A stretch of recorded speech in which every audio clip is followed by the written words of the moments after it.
Hi guys, welcome back to my channel. So today's video is about how I effed up a lot of my relationships. Now relationship plays an integral part to life. You have a relationship with God, a relationship with yourself, a relationship to money, to family, to friends, to the government. So your whole life is consists of relationships. And to literally have the joy, the peace, the success, the happiness that you truly want, you will literally have to learn to master relationships, because again it is an integral part of your entire life. And I realized that I have done some really messed up things, and I'm literally standing here and taking full 100% accountability for the things that I have done. And I realized that these are five main things that I've done that have messed up a lot of my relationships. The first one is the fear of vulnerability.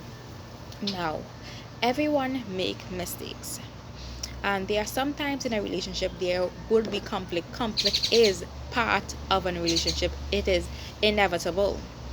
The difference is when you have conflicts, you can choose to sweep it under the rug, or you can choose to resolve it. And that is literally that when you resolve conflict, this makes a relationship stronger. It makes a relationship better than just sweeping it under the rug. Because when you sweep it under the rug, a lot of resentment, a lot of unhappiness is going to grow and grow and fester as the time goes by. So when somebody in a relationship, when someone hurts me intentionally or unintentionally, and this happens because people make decisions that they don't even take into consideration how it may affect you, or they say things out of hurt or rage, and they don't even realize how this may affect you. When someone hurts me, I instantly push them away. I just push them away, and this is unfair to the other person, because a mature person, and if you want a mature healthy relationship, you literally have to learn to communicate in the good times and communicate in the bad times. Communicate when things are hurting you or when this person hurts you. So what if the person hurt me unintentionally and I don't communicate? There's this big space and this big wall between us, and they don't even know why it is there, because no one communicated. I didn't communicate what was going on underneath the surface. I didn't communicate that I was hurt deeply, or I was hurt deeply by your actions, or what you said, or how you moved. And the mature thing to do is to literally communicate and say, listen, this is XYZ, but I have this big fear of being hurt. I want to be seen as this big strong. Actually, no, I don't want to be seen like that anymore. But before, I wanted to be seen like this big strong person who could take on anything, who could take on the world. And I had no fucks about anything, and nothing that you say could have hurt me. But that's not the truth. Outside it may look like that, but inside I'm like a little mushy teddy bear. So that fear of vulnerability literally made me push away so much people that it literally messed up a lot of relationships. That was actually really good for me. Or even when we communicated, oh no, this is what I would do. When there's no communication, I'd be like, cool, I distance myself, and eventually I take cool on whatever. But I still hold it in the back of my head that this is what you said, because they had no resolution. Or in fact, in order for it to have some kind of resolution, I had to say something. So let's say we are discussing something else, and eventually it's like you say something else again. You may say it intentionally or unintentionally again. Now I am taking into account what you said before and what you said today, and I'm going to literally explode. Because remember, I was holding all of that inside me, all of this rage, all of this resentment, and then it literally explode. Sometimes I talk way too fast, and I know for a fact that I have to slow down. So bear with me, guys. I'm going to slow down. So yeah, and I just explode in a fit of rage, and I realized that the mature and healthy thing to do is to literally communicate when someone hurts you. Let them know how you feel. I mean, I'm not going to tell you to communicate to a waste man. If you're going to do that to a waste man, what do you really expect? You're going to get waste results. Okay, so my second point is lack of accountability. Let me rephrase and say me. As a woman, my strength may not come as physical strength, but we have strength that comes with our words. Women could literally be very, women may not be physically abusive. Actually, there's a lot of men who are getting physically abused. But I'm just talking on a general scope, okay? But they're very much capable of being verbally abusive, and we are very much not careful or very careless, very reckless with our words. We say what the flick we want, and we don't even take into consideration how this person may feel and whatnot. And the funny thing is, my let me say this. I'm really good at observing people, and I'm really good at seeing your faults, your little trauma that you try to hide. I'm very good at picking up these things, these little cues that you literally try to hide, all your traumas, or if you may going through something. Or I'm very good at picking this up. All I need to just look at you, really observe you, and I can pick it up. You don't even have to come and tell me, listen, my self-esteem is low, or I feel like I'm worthy, or XYZ. I could literally tell just by looking at you. I have this gift. And I honestly pick up on these things consciously and subconsciously around people. And the thing is, when we're in an argument, I literally, and my friend is always say this. She say, when we have an argument, I literally pick up the armor and literally go straight towards your heart. And honestly, I'm being very honest. I literally pride myself of being a good person and whatnot. I know for a fact I have the little bad side XYZ. But when she said this, I was like, oh my gosh, I really need to be conscious of my words and what I have been saying to people. And I don't even have to cuss and gallivant and whatnot. I don't have to say a cuss word at all. My neighbor playing music. We just had a roll with that. I don't have to say a curse word, nothing for you to know how I feel and for me to hurt you. And I realize that I literally need to take accountability for my words and not to be so aggressive with my words. Learn how to literally calm down, simmer down, or just come back in the room when I feel composed and have a mature conversation with you. Another thing that I realize that I do, this is the third point, is the fair receiving. Listen. When they say, what is saying? Ask and you shall receive.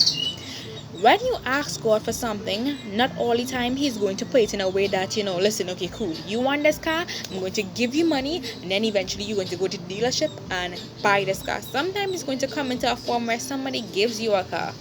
Or somebody was like, listen, you're being this good person to me, XYZ, I'm just going to give you a car. This fair receiving is literally so bad that every time this happens, I always ask myself, like, listen, why do you want to give me this? What is the ulterior motive? Like, why do you want to be this good person?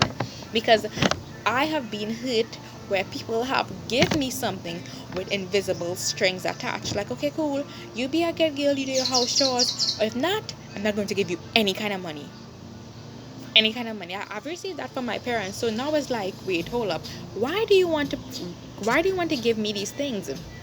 And I realized that you literally, in this moment, you have to ask yourself, is this person giving out a love or giving with a subcontract? Or you can just ask this person, why? I think you should surround yourself with people that is honest about the things that they're giving to you. And I also realized that I literally have to give people room to experience joy through me, because some people experience joy by giving, and in order for them to experience that joy of giving, they need people to receive. So I have to be the vessel in order to give people that room, in order for them to enjoy giving. I literally had to move away from the music. So expanding on this point is that we are in a society are so focused on hyper independence. I honestly want to strive to a life where I am interdependent. I can depend on someone, and I can also depend on myself. But the thing is, we always flex on the word that I don't need you. But we do need everyone. We wasn't born in this world alone. You came out your mother's vagina with the help of her. She had to push you out. If not, when you come up with a forceps, what the help of the doctors, the help of the nurses, you have to depend on farmers to bring your food. You have to dependent on all the men them who work in the oil field to literally transport all the gas to the gas station for order for you to get gas in your car. You literally have to be dependent on people who work in the grocery to put all the cans and all the foods on the shelf for you to purchase. You literally depend on people all over, whether you want to admit it or not. We live in this world where you literally have to be dependent on someone, and we should literally strive to be interdependent, not just hyper independence. And I know for a fact when you have been hurt before, like you had no one to depend on before, everyone that was supposed to be dependable hurt you, and we really have to not get over but heal through this. Learn how to cipher people that are worthy to be depended on, that they are worthy of your time and your space, and you can depend on them.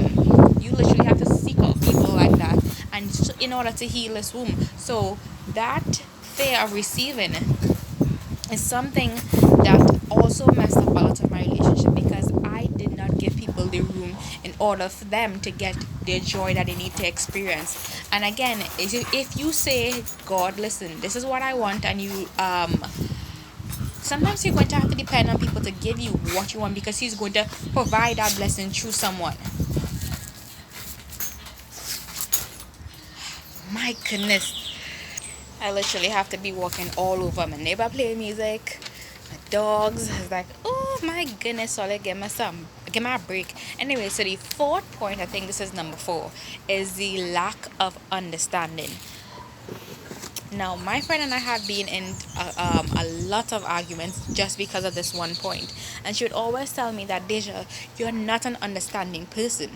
Half of our arguments would not be here if you would just simply understand my point. And I realized that is like, if we're in a conversation, right, and she said a point, it's my duty to literally fully understand her and fully understand her point, really attune to her, put myself in her shoes, put myself in her perspective, and really understand what she's trying to say and grasp what she's trying to say. And when I fully understand her, then I can explain to her my point of view and give her a space for her to understand me as well. But if it's just a back and forth, I say something, she says something, and no one is trying to understand each other, then it's literally a waste of space and a waste of energy, because then we're going to lead into this argument because no one understands each other.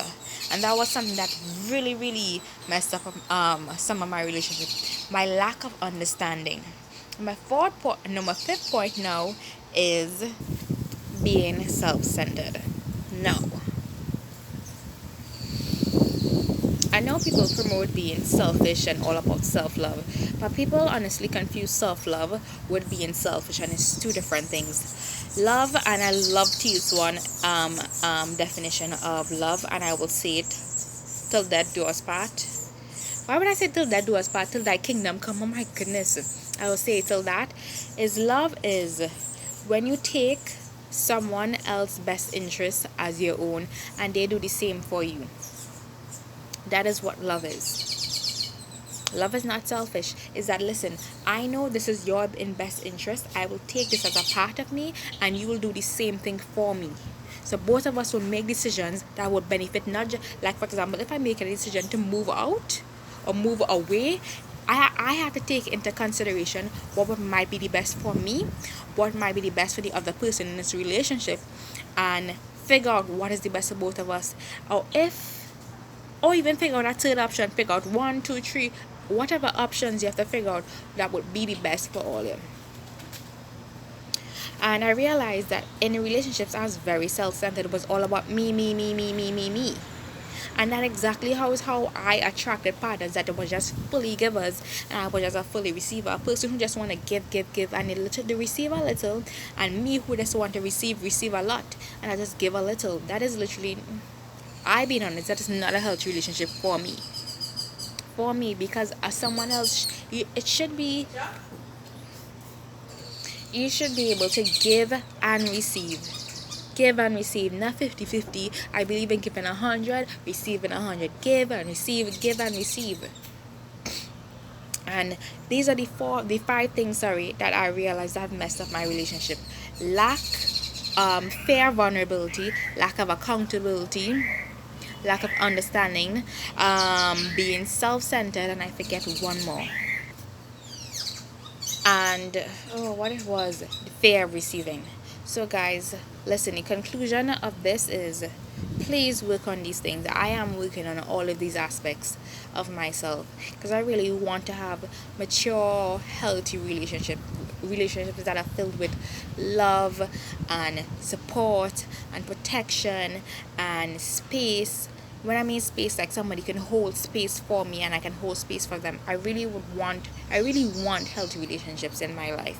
And I realize if I want that, I literally have to literally treat people like how I would have want my family to treat me. So tell me what you think in the comments, guys. Bye.